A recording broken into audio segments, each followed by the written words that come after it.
शेगावचे श्री संत गजानन महाराजांची पालखी 2 दिवस मुक्कामी सोलापूर शहरात होता। आज सकाळी उपलब्ध मंगल कार्यालय येथून पंढरपूरकडे प्रस्थान झाले। आज दुपारी श्री संत गजानन महाराजांची पालखीचे आगमन दमाणी नगर येथे झाले।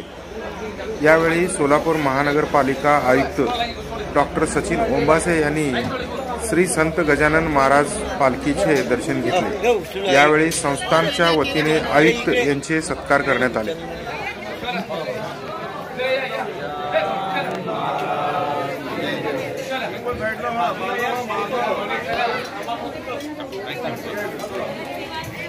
राजेश